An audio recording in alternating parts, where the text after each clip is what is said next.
Hey, everybody. Welcome to the B2B Revenue Leadership Podcast. Hey, what we do on this podcast is talk about what B2B sales and marketing leaders, operators, and experts are doing today to really break through and grow their businesses at exponential levels. Let's get it in the interview. At the end, I'll give you an update on my courses, and you can check out my website at b2brevenue.com, and it's Brian G. Burns on LinkedIn. Hi, Isabel. Welcome to the show. As we're getting started, tell us about yourself. Hi, Brian. How are you? Thank you for having me. A little bit about myself. So I'm Isabel Papoulias. I am the CMO of MediaFly. We're a sales enablement, technology, and advisory provider. I have been in marketing for 20 plus years. Let's just give a round number. So I'm not completely dating myself. No carbon testing here. Exactly. So, and I've been really different aspects of marketing my entire career. I started in quantitative research. I was in the nonprofit sector for a bit, and then I moved on to agencies, both creative as well as media. So really MediaFly is now everything, a lot of what I was doing before in marketing plus more. So this is my first gig in-house. I didn't start in marketing though. MediaFly actually started in sales. I was in sales for 6 months, and then they asked me to transition and build marketing for the company. So it's been fantastic to take all the knowledge I've accumulated over the last 20 years and build something from the ground up. It's been very, very rewarding. And I see some other sales gigs in the past as well. Is that accurate? So it's more like new business. So within the agency world, I mean, we're always selling, right? Yeah. But it's not the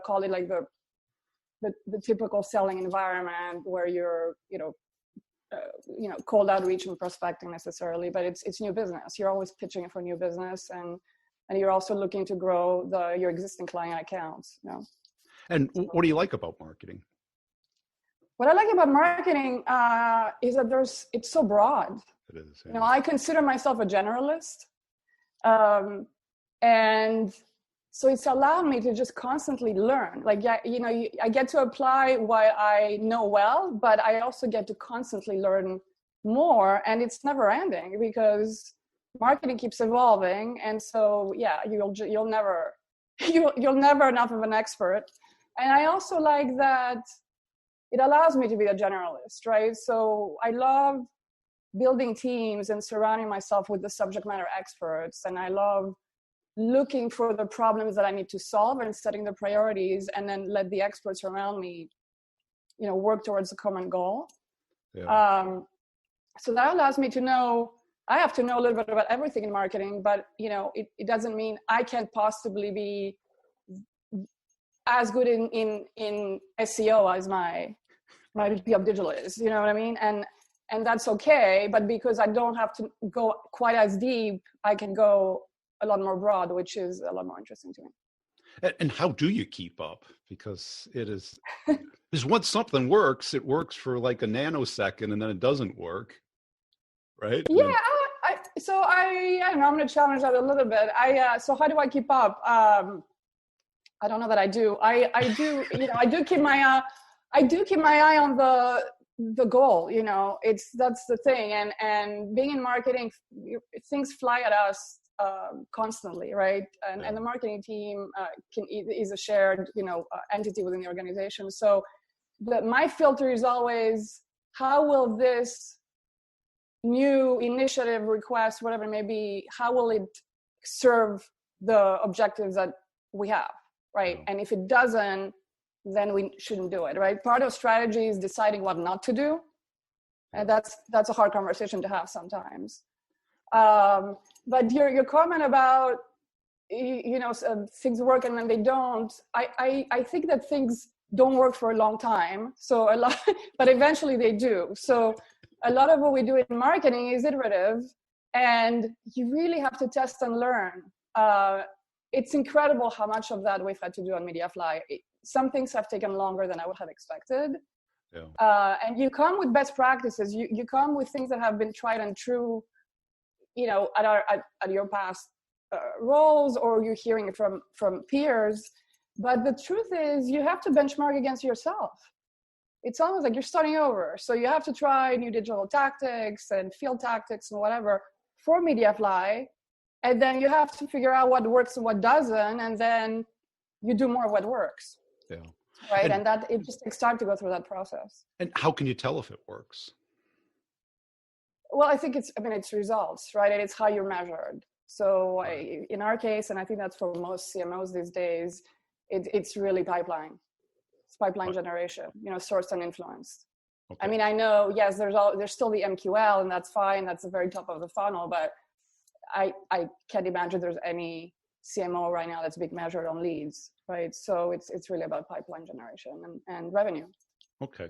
And I think the hardest part of what I hear from people in marketing is that everyone's got an opinion about what you're doing. No. I can't tell you the number of sales meetings I've been in where we're talking about the design of the website. Well, I think you actually just described the morning I just had. Yeah. Yes. And that goes back to the deciding not to do, right? What not to do. It's hard. It's one of the hardest things. I'm not going to lie to you. I'm not, and there's I don't have a magic answer. I think it's, you have to pick your battles. I think you have to obviously earn the trust of the executive team, and your peers. And that also takes time, right? But at the same time, so the flip side of this is people need to give you the benefit of the doubt, right? As well. And they should want to collaborate and align with you. So I'm going to digress a little bit, but we talk a lot about marketing and sales alignment. And it's true, right? Obviously we need that, and it's become a bit of a buzzword. And when we think about sales and marketing alignment, we talk a lot about process and technology and common objectives and all those things.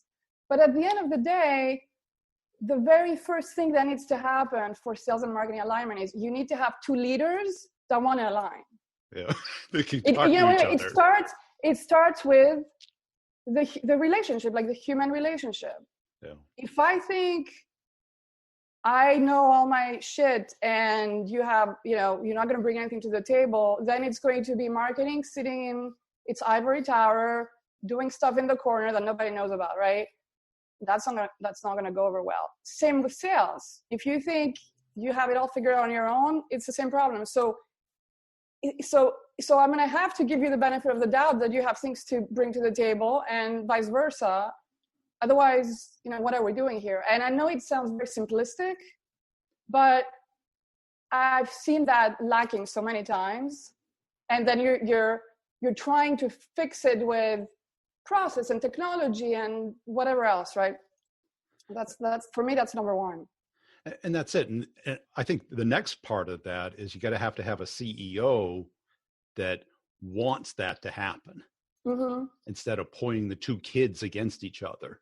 Yes. To see who's the strongest or who's the most powerful, because that causes a lot of the problems. Yes, I'm glad you brought this up, and I often talk about the role of the CEO in setting up the CMO for success. Yeah. Right, and because and really all the other executives, but obviously we're talking marketing today, because there's so much also confusion about the CMO role, in the sense that it is so broad and it does vary by organization depending on organizational needs. And so the CMO and the CEO need to be very clear about what's the expectation. Like, you are CEO, what do you want out of your CMO, right? What are the goals? What does success look like? But also, how do you want to work? How do you expect the CMO to work within the organization? So, and being very transparent about that, I think is important, for both sides. For the CEO to know that they're going to get what they need out of their CMO, and frankly, if you're a CMO interviewing for a job, you should be asking all these hard questions to make sure you're stepping into something that is, setting you up for success, not failure. Right, because I think every CMO thinks they understand marketing, mm-hmm. Mm-hmm. and sales, mm-hmm. but if they have an engineering background and never done either of those, how well can they understand it? Exactly. And ironically, and I don't have the statistic off the top of my head, but I've seen it. I think the majority of CEOs come from either finance, right? Or in our case, in the tech space, Engineering. the engineering side. And so yes, it doesn't mean that they don't understand sales and marketing, but they don't understand it as well, right? So then you dabble. Yeah. They might just think it's a great Super Bowl ad that will knock the business out of the park, or that it's going to one trade show, or it's getting a bunch of leads, right? Instead of understanding, there's branding, and then there's lead generation, demand gen, right. And the brand. Oh, sorry, I interrupted you. And understanding who you're selling to, who has the problem you solve, and who cares about it. Yeah, and understanding what they actually need. So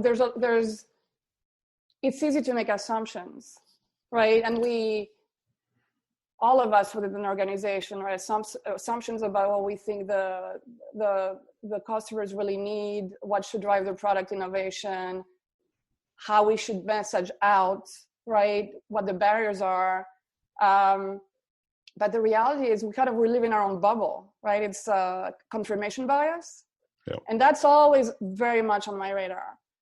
And you don't get to really know until you talk to your customers and your prospects, like do one-on-one interviews and all those things, right? So, but you said something about brand and demand. And that's an interesting one, because especially in the startup environment, right, where you're pushing for aggressive growth, it's easy to fall in to prioritize demand over the brand. And I can say that because I did it. I feel like the brand has been neglected somewhat because there's been so much pressure to deliver demand. And the unfortunate part is a strong brand is going to drive demand too, right? So they're not separate. They're a little separate, but they're also related. So definitely putting a lot more energy now behind the brand.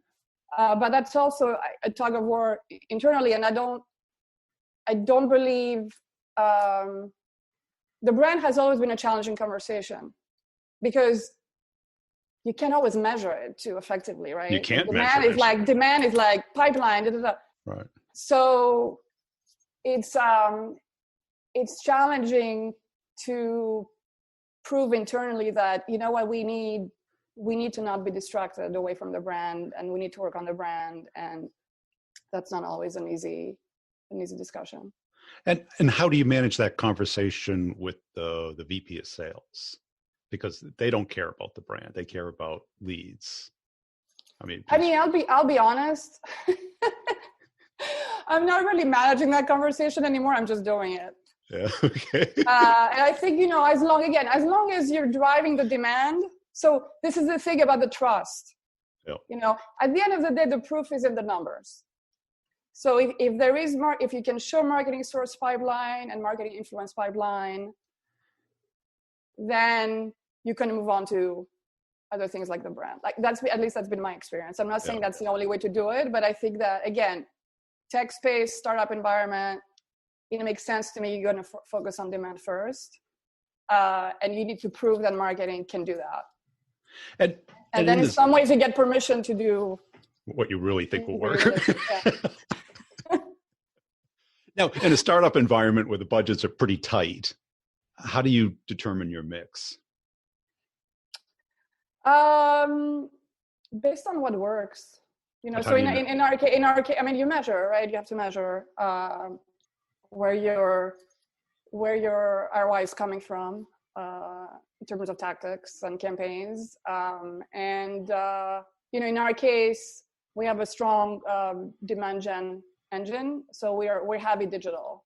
We're a lot less reliant on field, for example. Yeah. And that's not to say that field shouldn't be stronger for us. I think there's a lot more things that we can do better there.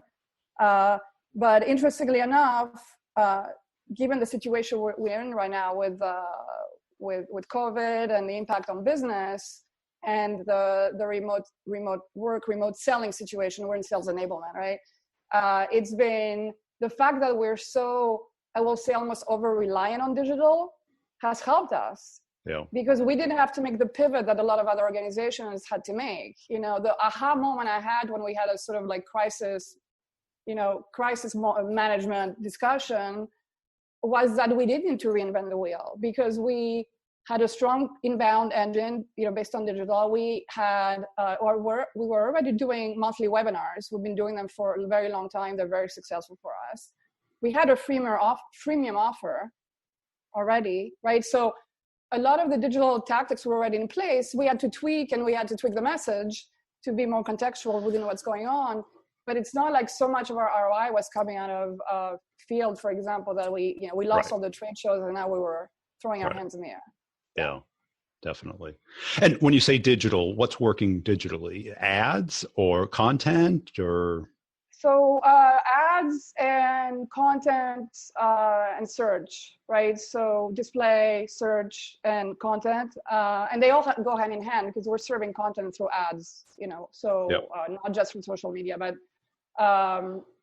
and organic, and specifically, so Google Ads. So the retargeting is working really well for us, and lookalike targeting, right? So based on the ICP and the folks that come on our website and convert, we want more of the same. What's also working very well for us is ABM. So we use an ABM technology, 6 Sense. And so we're also doing display ads through 6 Sense, right? And that's highly, highly targeted. Yep. And through 6 Sense, what we're also getting, so aside from the ads, is the in-market signals. So we get to see the companies that are truly in market based on the signals that they're exhibiting. Yep. And then we use that for prospecting. Okay. So that's been very promising for us as well. And are the SDRs or BDRs, are they under you or are they under sales? So the BDRs are under me. Okay. Yeah. And then we work very closely with sales, obviously. Good. And what percentage of their time or hours is spent outbound, cold versus inbound? For the BDRs? Yeah. Yeah. So we've been very inbound heavy, because again, we have a strong digital demand gen engine. Yeah. So it's really, I mean, I don't know that I can give you a percentage, probably like 80-20 is 80% inbound, 20% outbound. However, we already knew that we needed to, I wanted that to be more balanced, right? So we had started to put more emphasis on outbound, especially because of the ABM and the in-market signals that we're getting, right? And then when COVID happened, it accelerated the outbound priorities, because you need to go after those fundraisers. I mean, the inbound has slowed down, not in terms of volume. The volume has actually increased, because I think people are, home and they have more time to do research, whatnot. But the quality has dropped, yeah. And there's no question, talking to other CMOs, that sort of like outbound is where it's at right now. So definitely have shifted more towards outbound now, and and what I hear right now, it's probably more like 50-50. Yeah. In your space, sales enablement. Now, who is the persona you're going after? Is it sales enablement or ops or leadership? So it's sales, marketing, and then within sales, you have sales enablement or sales ops. Yeah. So typically, it's ideally leadership, right? Typically, the entry point tends to be more marketing. Yeah. I don't know. It's probably 75-25, 75 marketing, 25 sales. It tends to be marketing, but in any case, whoever is our entry point has to bring the other one to the table. Right. Because both sides need to be aligned, otherwise they're not going to use it, right? Because they get different benefits out of it. So the benefit for marketing is that they get to push the sales collateral to the reps, right, in a way that it's a lot more accessible, and but most importantly, they have visibility into how that sales collateral is used by reps, which reps, if and used, whether it actually, how it's moving the prospect down the buying cycle, and whether it's closing deals or not. Yeah. So marketing gets to optimize the content strategy that way, because they're going to stop spending time and money. Marketing spends a lot of money on content. Stop developing content that is not closing deals, right? And then on the sales side, they're a lot more effective in their live conversations with prospects, because they get to really have a very customized conversation, right? We're having a conversation, and I'm going to maybe pull the content I have, that's on my fingertips on my iPad, right? Or on the app, based on what we're saying, what you're asking me, right? Or here's a video from a testimonial, or like, let me show you an ROI calculator. Let's calculate how much value, our solution can bring. I'm not throwing up a PowerPoint at you. That's a one size fits all. So there's benefits for both sides. But if marketing brings it in and sales basically doesn't want it, they haven't been a part of the decision, they're probably not going to use it. Then you're just pushing it on them, and vice versa. So it's important to have both of these personas in the decision-making process. If it's sales enablement and sales ops, even better, because they're specialists. IT is actually not so much, surprisingly. They just come in at the end just to really check the box on security, but it's not a target audience for us. And what's it like being a marketer, marketing to marketing people? You're not an easy crowd. Oh, I think we're great. I said easy. Yes, you're great. All right, fair enough. Well, it's actually, I like it because they speak my language. Yeah. And ironically, when I was hired at Mediafly, so I started as a sales rep, right? And I remember saying to the head of sales at the time, and I said, well, not to be shooting myself in the foot, but I said, I don't come from a tech background. I mean, I've had primarily B2B clients. I was on the client service side, and I had primarily tech clients and finance clients, but I wasn't in marketing, ad tech, startups most of my career, which is the more, call it like typical CMO profile, right? For a company like Mediafly. Well, and as a sales rep, and I said, I don't come from tech sales. And he said, well, that's precisely why we like you, because you actually, the persona we're selling to. Those are the clients that you deal with every day. And you're not a tech geek, so you're actually not going to get into the feature function conversation. So ironically, the fact that I didn't come from that was a positive. And I do see it, even actually this morning, someone within Mediafly was telling me, I love how you're simplifying things.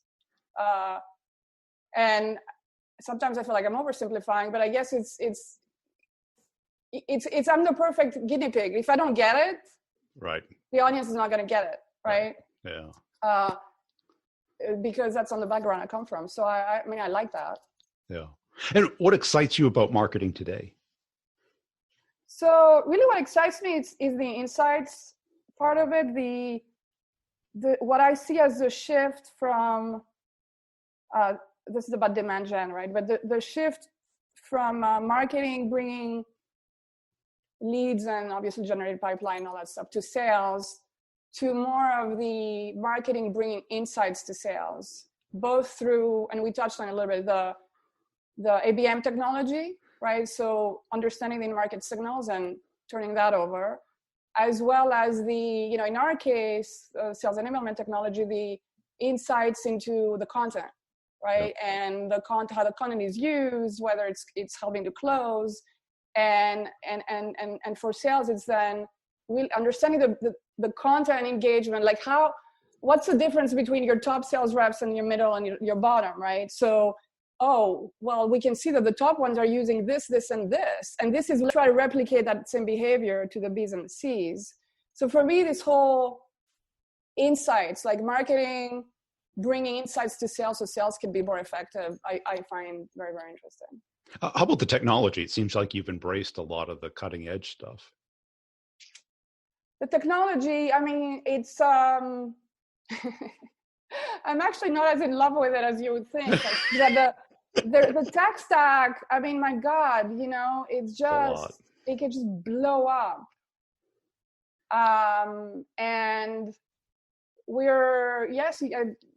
thank you for saying that. I guess we are cutting edge. I think especially the ABM technology is not that common quite yet. And we've been quite sophisticated with it. So when I talk about that in more detail, people seem pretty impressed. I mean, that's really the biggest thing. I think for us, obviously, sales automation tools is something that we haven't used yet. Yeah. And that's something that we'll need at some point. I don't think it's not a matter if we need it, it's more about when we need it. Like any technology, I feel very strongly that you have to have the people and process first, and then you use technology to scale that. And in some areas, our people and process are not quite there yet for us to justify, layering the technology on top. So I tend to be very conservative. I say no a lot, which might to more tech, which might be a little bit counterintuitive or unusual.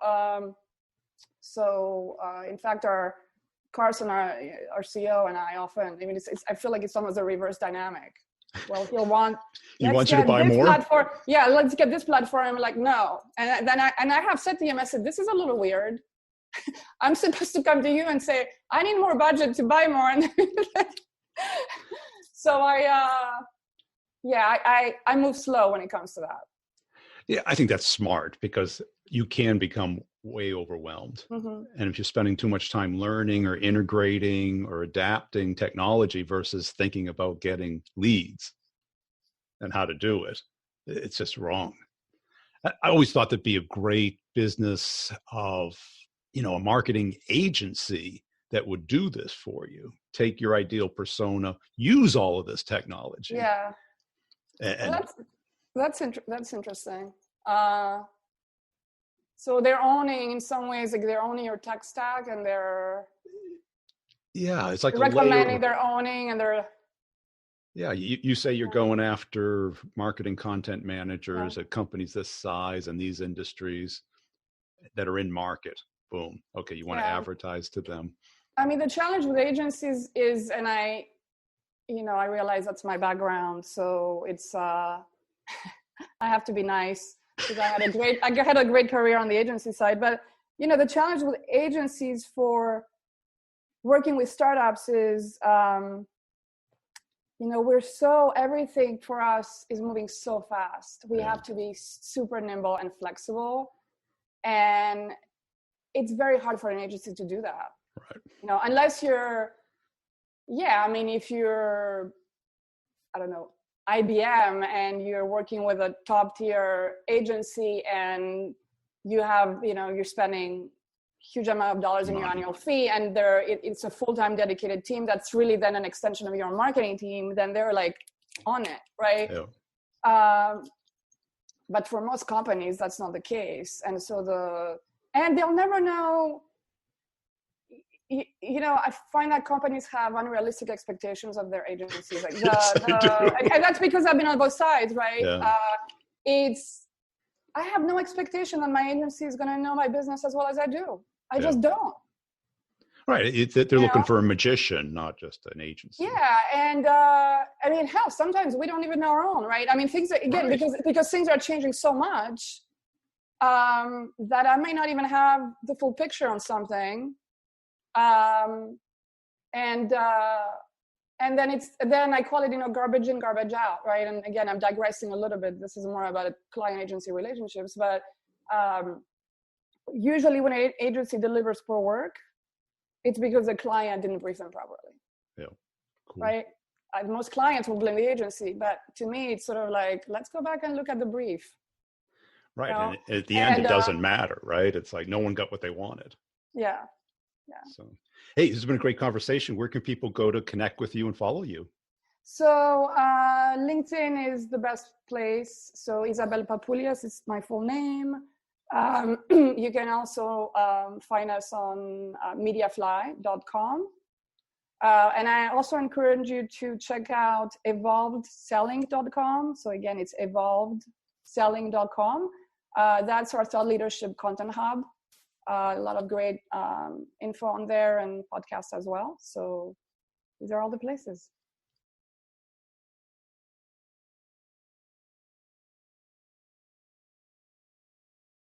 Hey, I hope you enjoyed that interview. Hey, I want to make sure you're checking out b2brevenue.com. That is where you can get a free copy of an ebook that I did. It's a real ebook. It's not a fluff book. It shows and talks about how companies make buying decisions and how you can influence that from both a marketing and a sales standpoint, how to find all the people that are in the decision path and what they need to see, know, and touch and feel before they make a product selection. If your team needs some coaching, some help, some training, some systems, some processes that do work today, because we know what doesn't work, or you know what doesn't work, I'll show you what does work and how to connect and get into pretty much any account. It includes deal coaching and content community, and I can customize it for your particular company. Just go to b2brevenue.com, look under training, schedule a call with me. We can talk it over, or just sign up. You can pay per month or all at once, whichever makes most sense for your budget. Also, I put out videos pretty much daily on LinkedIn and on YouTube. On LinkedIn, it's Brian G. Burns, and on YouTube, it's Brian Burns Sales. Just search for that if you like to consume some video content.